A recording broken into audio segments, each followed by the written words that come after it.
Our friendship goes back to about 1977, so it's almost 45 plus years that we were friends. Wiley and I would have met in Denver sometime in 1977. At that time, I would have been in my own private practice. Wiley and his family would have moved here from Detroit, Michigan, and Wiley would have been a partner in one of the 17th Street law firms. The way Wiley and I met was Wiley attended the Sam Carey Bar Association function. The Sam Carey Bar Association is the Black Bar Association for judges and attorneys in Colorado that had been formed in 1971. Wiley came to one of our functions so that he could meet the other Black attorneys in Colorado, become associated with our bar association.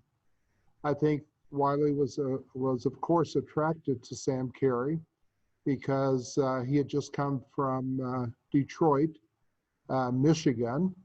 That is a city that may be predominantly Black. He had attended Howard Law School, which was a Black law school in Washington, D.C. And Wiley had grown up in Kentucky, where he had gone to a segregated all-Black high school.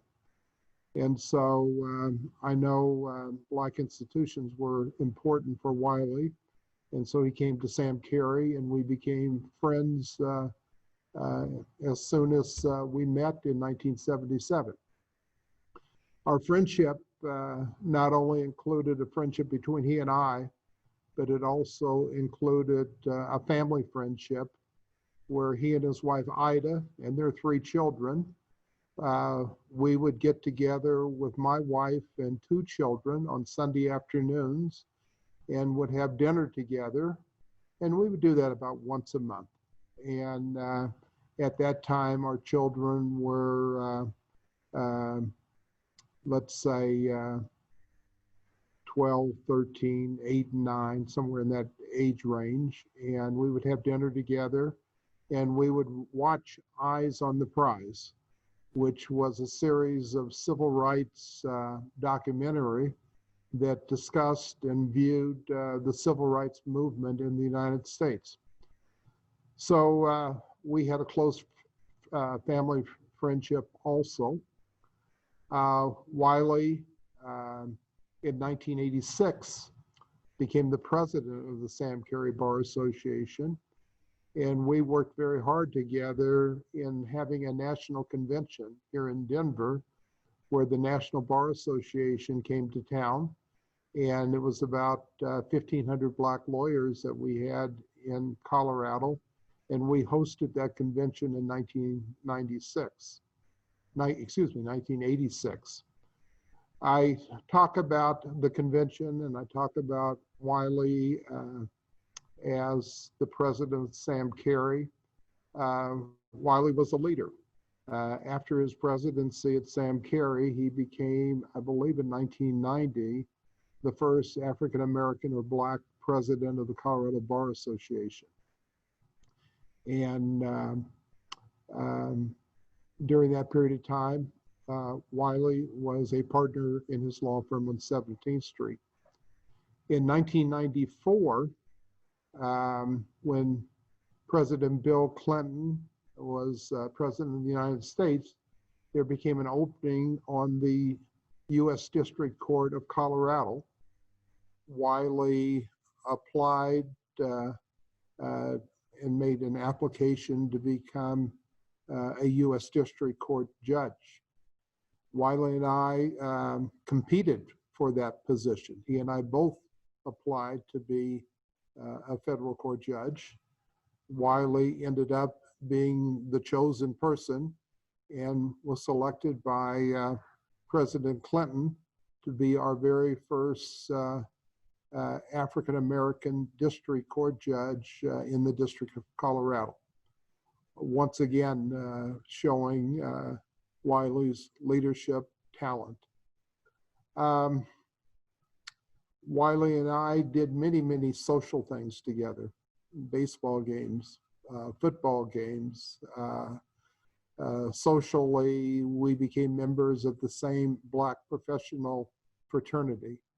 That fraternity is called Sigma Pi Phi. It was formed in 1904 back in Philadelphia with 7 Black doctors and dentists. That particular Black professional fraternity expanded from Pennsylvania to a chapter in every state in the United States. And so Wiley was the person who back in 1998 was the sponsor for me to become involved in the Colorado chapter of Sigma Pi Phi. It's called Delta Eta Boule.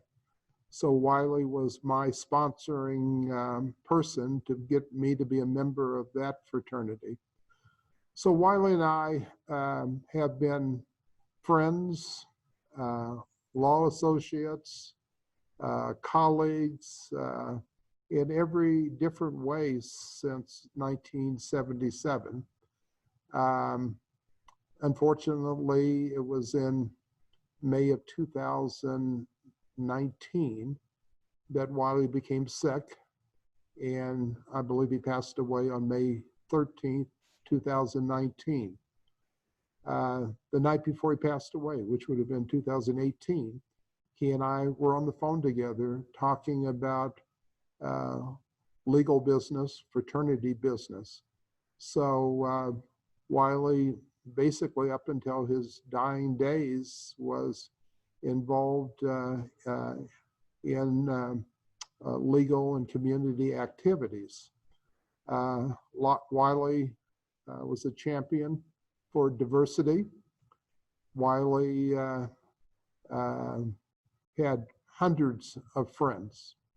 I can remember going to his memorial service at his church, and the speaker at the church, we were in the gymnasium, and there were probably 300 people in the gymnasium.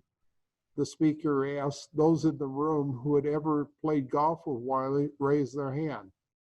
I would imagine 100 people in that room raised their hand, saying that they had played golf with Wiley. And so Wiley had hundreds of friends and associates, and Wiley is dearly missed. So thank you for the honor of being able to speak about my friend Wiley Daniel, his wife Ida. He has 3 lovely children, grandchildren, and son-in-laws.